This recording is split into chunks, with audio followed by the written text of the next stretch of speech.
Hey guys, welcome to target सरकारी नौकरी Indian history भारतीय इतिहास के इस प्रैक्टिस सेट के साथ में आज हम कंप्लीट कर लेंगे इतिहास के मल्टीपल चॉइस क्वेश्चंस की ये सीरीज। इसके पहले हम आपको प्राचीन भारत, मध्यकालीन भारत और आधुनिक भारत यानी इतिहास के इन तीनों हिस्सों को आज हम कंप्लीट कर लेंगे। तो जिन्होंने भी इतिहास के प्रश्नों की प्रैक्टिस नहीं की है, चैनल पर प्लेलिस्ट बनी है, वहाँ से कर सकते हैं। और कल से हम कुछ नया स्टार्ट करेंगे क्योंकि इतिहास आज हम कंप्लीट कर रहे हैं। चलिए प्रैक्टिस शुरू करते हैं। वीडियो को लाइक कीजिए। पहला प्रश्न देखिए आज का। वो प्रसिद्ध जैन आचार्य कौन थे जिसको अकबर ने जगत गुरु की उपाधि से सम्मानित किया था? अकबर के समकालीन हुआ करते थे एक जैन मुनि जिनका नाम था हरि विजय सूरी। हरि विजय सूरी ने अकबर को जैन दर्शन के बारे में बताया था, इसीलिए अकबर ने हरि विजय सूरी को जगत गुरु की उपाधि दी। तो ऑप्शन डी इसका सही आंसर होगा। फर्स्ट क्वेश्चन का आंसर हरि विजय सूरी। मेवाड़ की अगर हम बात करें तो मेवाड़ के शासक हुआ करते थे महाराणा प्रताप और उनके पुत्र थे राणा अमर सिंह। जहांगीर के शासनकाल में मेवाड़ पर बहुत सारे सैनिक अभियान करवाए गए लगातार वर्ष 1605 से लेकर 1615 के मध्य में।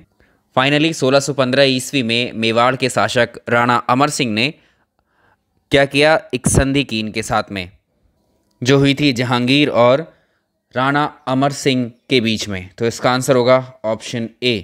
इसका ऑप्शन ए सही आंसर होगा। जहांगीर। जहांगीर के दरबार में सबसे पहले कौन अंग्रेज दूत आया था? बहुत इंपॉर्टेंट क्वेश्चन है ये। क्वेश्चन बहुत पूछा जाता है आपसे। दो व्यक्ति थे जो जहांगीर का जब शासन चल रहा था भारत में, मुगल वंश में, उस वक्त जिन्होंने भारत का दौरा किया था। एक था कैप्टन विलियम हॉकिंस, दूसरा था सर टॉमस रो। ये कैप्टन हॉकिंस और सर टॉमस रो जहांगीर के शासनकाल में एक तरीके से जो होते हैं ना ट्रेड परमिशन, व्यापारिक अनुमति प्राप्त करने के लिए आए थे। प्रश्न क्या पूछा है? प्रथम अंग्रेज। दोनों ही ऑप्शन में है, हॉकिंस भी है, टॉमस रो भी है। चलो जानते हैं कौन पहले आया था।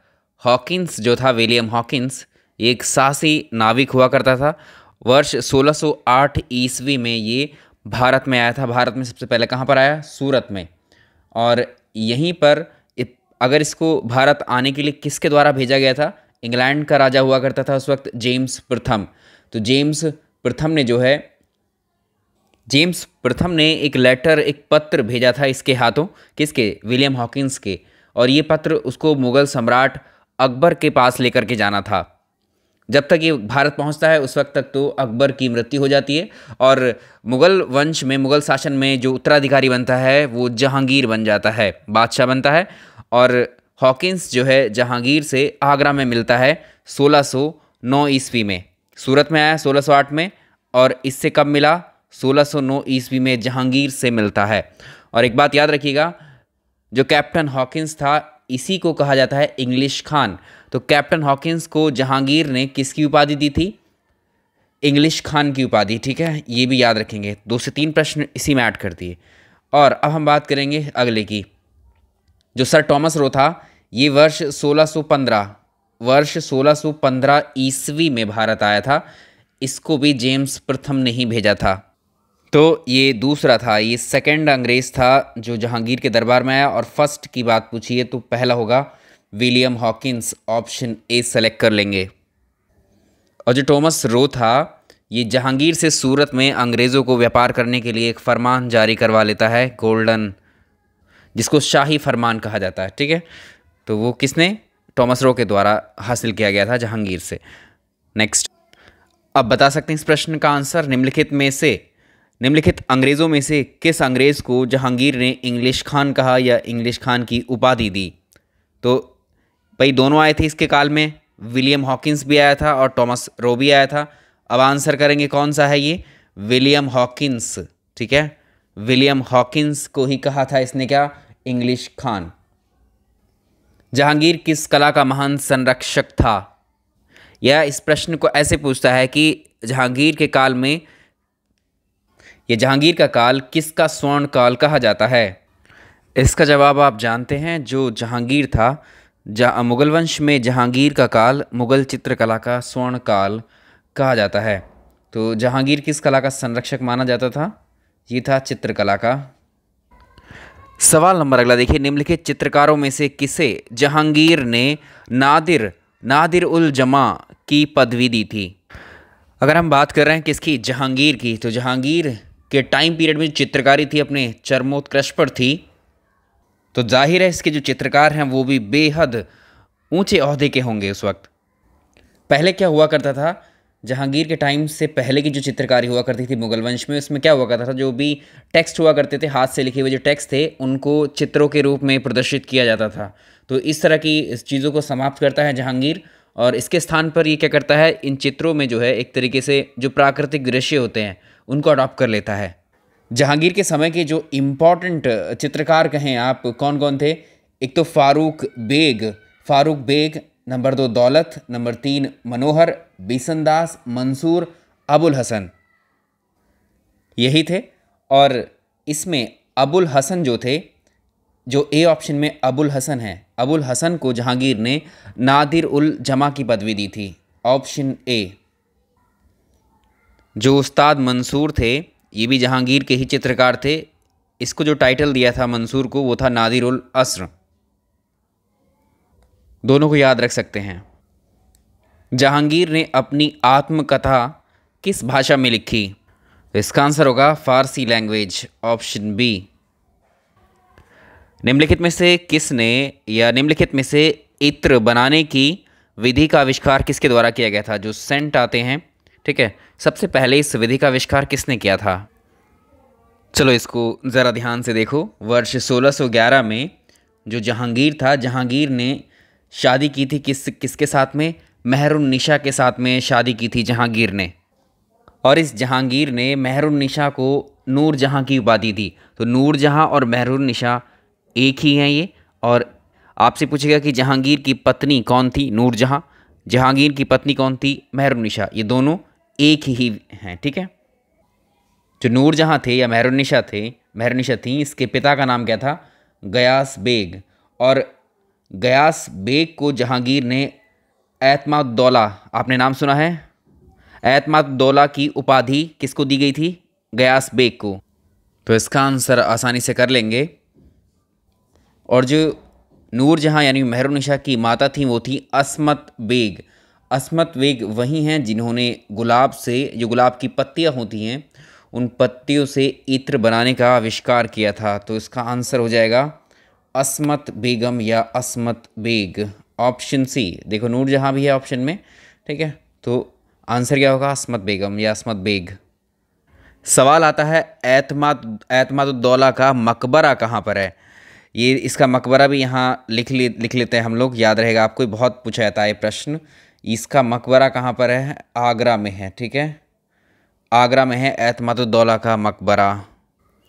जहांगीर ने किस सिख गुरु को मृत्युदंड दिया था? तो जो जहांगीर था, जहांगीर का बेटा हुआ करता था खुर्रम। आगे चल के यही खुर्रम क्या कहलाता है? शाहजहां। और 1606 ईस्वी में ये जो खुर्रम है, यही खुर्रम किस, इस सवाल पूछा जाता है खुर्रम किसको कहा जाता है? शाहजहां को। एक और बेटा था जहांगीर का जिसका नाम था खुसरो, ठीक है, एक और बेटा था, इसका नाम था खुसरो, ये इसका बड़ा बेटा था। 1606 ईस्वी में ये जो खुसरो था, ये अपने पिता जहांगीर के खिलाफ विद्रोह कर देता है, रिवोल्ट करता है 1606 ईस्वी में। जब ये विद्रोह करता है जहांगीर के खिलाफ, इस विद्रोह में खुसरो की मदद की गई थी सिखों के 5वें गुरु अर्जुन देव के द्वारा। तो इसीलिए जहांगीर ने गुरु अर्जुन देव की हत्या करवाई थी या इनको मृत्युदंड दिया था, ऑप्शन बी। निम्नलिखित में से किस शासक ने शाहरुख नाम के चांदी के कॉइन्स इशू किए थे? तो ये थे बाबर के द्वारा करवाए गए थे, ये ऑप्शन बी। चलिए अगला सवाल देखिए, मैचिंग के लिए है, सूची 1 को सूची 2 से आपको मिलाना है। पहले ऑप्शन में अगर आप देखोगे तो इसमें जो जामा मस्जिद है, जामा मस्जिद एक तो आपने दिल्ली में सुना होगा नाम, और एक ये है संभल। किसी भी शहर की जो सबसे बड़ी मस्जिद होती है वो जामा मस्जिद कहलाती है। तो एक संभल में जामा मस्जिद है, ये सबसे बड़ी मस्जिद है संभल की। इसका निर्माण किसने करवाया था? आपने दिल्ली में एक जामा मस्जिद सुनी है, वो हमारे देश की सबसे बड़ी जामा मस्जिद है। यानी सबसे बड़ी मस्जिद है वो देश की। तो यहाँ संभल के परिप्रेक्ष्य में क्वेश्चन पूछा गया है, किसने बनवाया था जामा मस्जिद को संभल की? इसका कंस्ट्रक्शन करवाया था, इसको बनवाया गया था बाबर के द्वारा। ये मैच है। अगला है दीन पनाह। दीन पनाह किसने बनवाया था? ये हुमायूं के द्वारा बनवाया गया था। अगला है जहांगीरी महल। जहांगीरी महल को किसने बनवाया था? ये अकबर ने बनवाया था। और अकबर के मकबरे को कंप्लीट किसने करवाया था? ये जहांगीर ने करवाया था। चलिए, मुमताज़ महल का असली नाम इनमें से कौन सा है? चलिए, तो जो खुर्रम था, जहांगीर का बेटा खुर्रम क्या कहलाया? शाहजहां। और शाहजहां का जो टाइम पीरियड है वो स्थापत्य कला का स्वर्ण काल कहा जाता है। मतलब यहाँ आर्किटेक्चर कह सकते हैं आप, या जो इमारतें बहुत ज़्यादा कंस्ट्रक्शन किया गया था किसके टाइम में? शाहजहां के। जैसे इसका फेमस, सबसे फेमस विश्व में, हमारे देश में हर जगह ताजमहल, वो इसी के टाइम पे हुआ, शाहजहां के काल में ही बनवाया गया। शाहजहां ने बनवाया। किसके लिए बनवाया था? अपनी पत्नी अर्जुमंद बानो बेगम के लिए, जो बाद में मुमताज़ महल कहलाई। ऑप्शन ए सही आंसर है। ठीक है, याद रखिएगा। 1612 ईस्वी में 1612 ईस्वी में जो शाहजहां था, 1612 ईस्वी में शाहजहां ने अर्जुमंद बानो बेगम से शादी की, जो बाद में मुमताज़ महल के नाम से फेमस हुई। Option A. निम्नलिखित में से कौन था या किसने साम्राज्य की जो राजधानी थी उसको आगरा से दिल्ली ट्रांसफ़र किया था? तो ये भी 1638 में हुई थी। ये जो ट्रांसफ़र किया था किसके द्वारा किया गया था? 1638 ईस्वी में शाहजहां ने आगरा से दिल्ली अपनी राजधानी को शिफ्ट किया था, ट्रांसफ़र किया था। और जब आगरा से इसने दिल्ली अपनी राजधानी को ट्रांसफ़र किया शाहजहां ने, तो दिल्ली में यमुना नदी आप जानते हैं बहती है, उसके किनारे पर एक शहर बसाया जिसे शाहजहानाबाद कहते हैं। यही शाहजहानाबाद आज क्या कहलाता है? ओल्ड दिल्ली, पुरानी दिल्ली। आपने देखा होगा एड्रेस में कहीं कहीं लिखा होता है पुरानी दिल्ली, तो ये शाहजहानाबाद कहलाता था। इस पुरानी दिल्ली को किसने बसाया? शाहजहां ने। नेक्स्ट देखिए, दिल्ली की प्रसिद्ध जामा मस्जिद का निर्माण किसके द्वारा करवाया गया? देखो, क्वेश्चन में सिर्फ स्पेसिफाई करेगा कि कहाँ की जामा मस्जिद है। ठीक है, तो दिल्ली की जो जामा मस्जिद है इसका आप जानते हैं, इसका किसने करवाया निर्माण? 1638। अभी देखा था ये वर्ष हमने। 1638 में शाहजहां ने जो है लाल किले का कंस्ट्रक्शन करवाया था। 10 साल लगे थे। तो लाल किले का निर्माण भी शाहजहां के द्वारा करवाया गया। साथ ही जामा मस्जिद का निर्माण भी दिल्ली की शाहजहां ने ही करवाया था। जो उपनिषद होते हैं, उपनिषदों का फारसी में ट्रांसलेशन किस मुगल सम्राट के शासन में किया गया था? ये शाहजहां ने करवाया था। Option D. दारा शिकोह ने किस शीर्षक के अंतर्गत उपनिषदों का फारसी में ट्रांसलेशन करवाया? तो ये था सिर्रे अकबर। सिर्रे अकबर के नाम से ये क्या है? ट्रांसलेशन है किसका? उपनिषदों का। किस मुगल बादशाह ने बलबन के द्वारा शुरू किए गए दरबारी रिवाज सिजदा को समाप्त किया था? इसको भी शाहजहां ने ख़त्म किया था। सिजदा हम पहले पढ़ चुके हैं। सबसे फेमस कोहिनूर डायमंड शाहजहां को किसने उपहार में दिया था? 1636 ईस्वी में शाहजहां ने जो है एक दक्कन का अभियान किया था, और इस अभियान के दौरान जो मीर जुमला था, इस मीर जुमला ने कोहिनूर हीरा शाहजहां को दिया था। तो ऑप्शन बी। निम्नलिखित में से किस इतिहासकार ने शाहजहां के शासनकाल को मुगल काल का स्वर्ण युग कहा? हम जानते हैं इस क्वेश्चन को कि क्वेश्चन सेपरेटली बनता है कि इनमें से किस मुगल वंश के टाइम पीरियड को स्थापत्य कला का स्वर्ण युग था? ये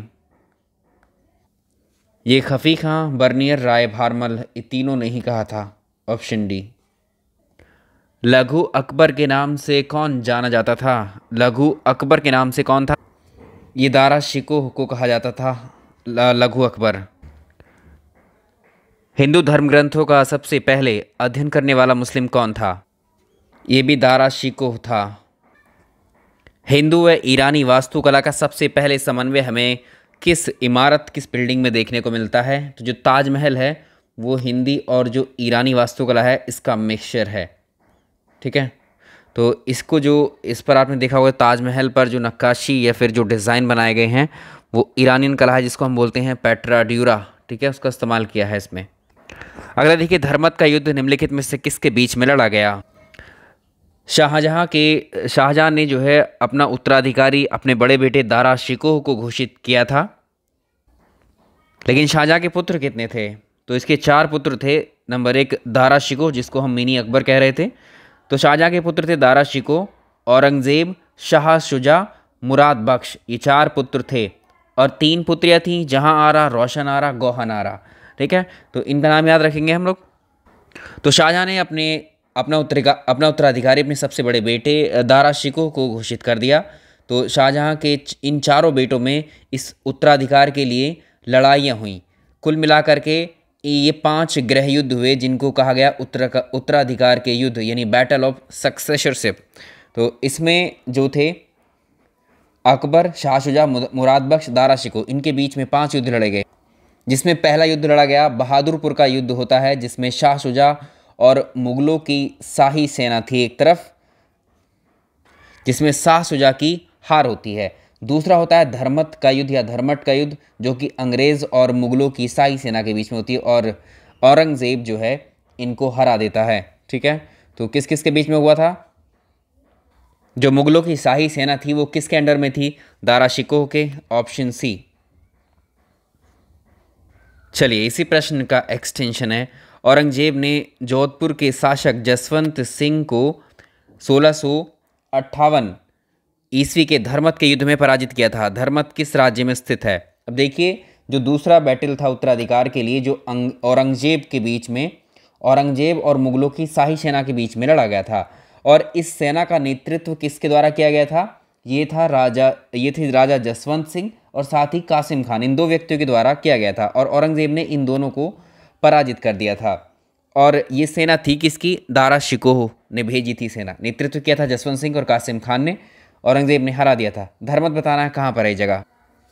मध्य प्रदेश, MP में है। निम्नलिखित में से किस मुगल बादशाह का 2 बार राज्याभिषेक किया गया था? इसका आंसर सबको पता है, बहुत पूछा जाता है प्रश्न। औरंगजेब का हुआ था। औरंगजेब के शासनकाल में शिवाजी ने किस मुगल सेनापति के साथ में पुरंदर की संधि की थी, जो कि 1665 ईस्वी में हुई थी? तो देखिए, 1665 ईस्वी में औरंगजेब का सेनापति था जयसिंह। राजा जयसिंह को शिवाजी पर अटैक करने के लिए भेजा था, और जो जयसिंह और शिवाजी के बीच में एक संधि होती है, इसको हम बोलते हैं पुरंदर की संधि। तो ऑप्शन बी सही रहेगा। निम्नलिखित में से किस मुगल बादशाह को जिंदा पीर कहा जाता है? ये टाइटल है किसका? औरंगजेब का, ऑप्शन सी। जब मुगल शासन में शाहजहां रूल कर रहा था, उस वक्त तक जो है मुगलों के साम्राज्य में 29 प्रांत थे।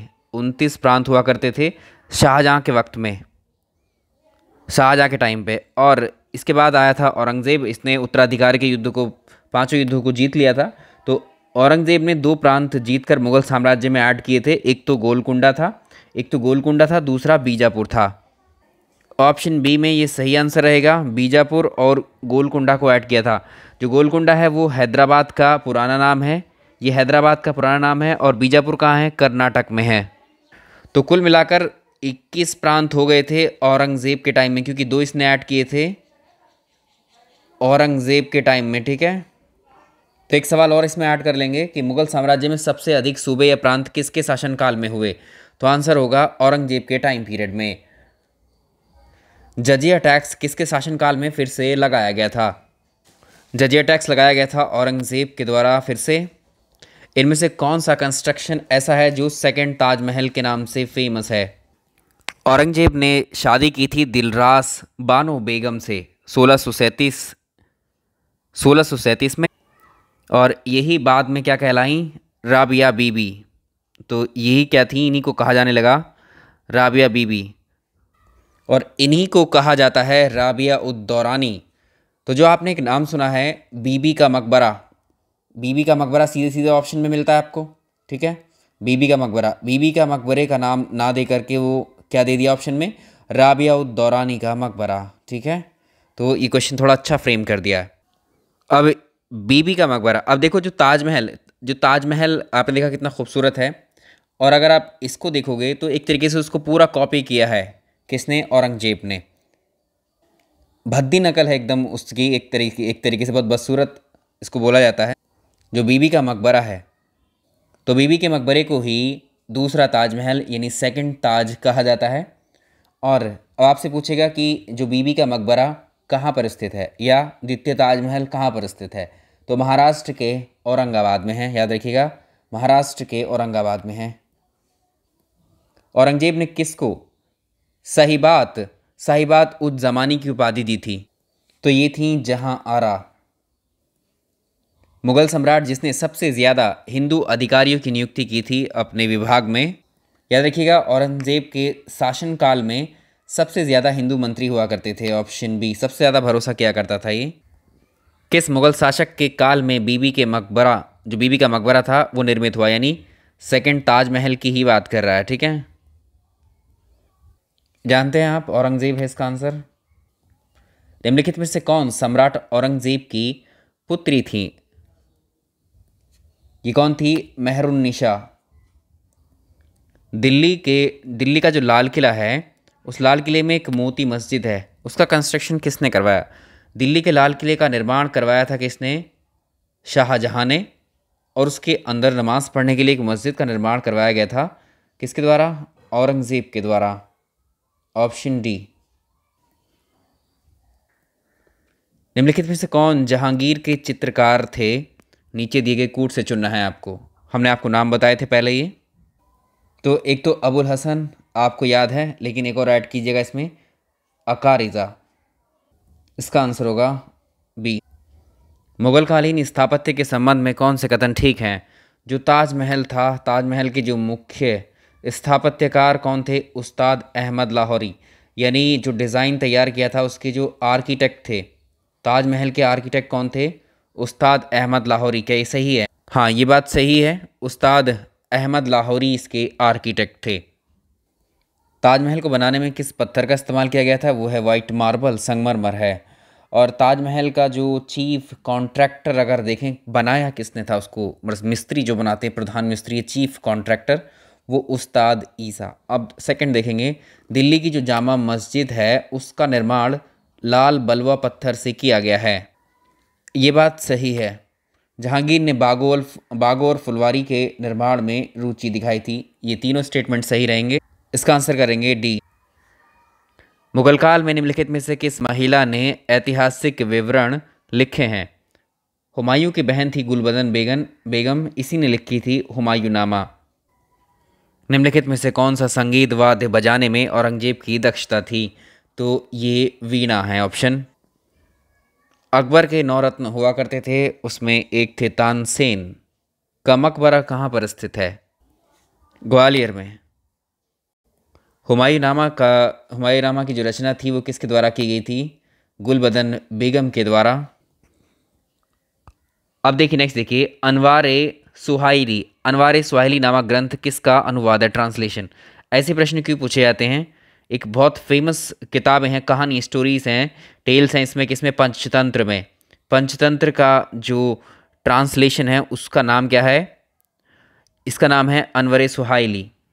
पंचतंत्र को किसने लिखा है? विष्णु शर्मा ने लिखा है, ये आपको पता है। 2 प्रश्न और ऐड कर लेंगे टाइटल।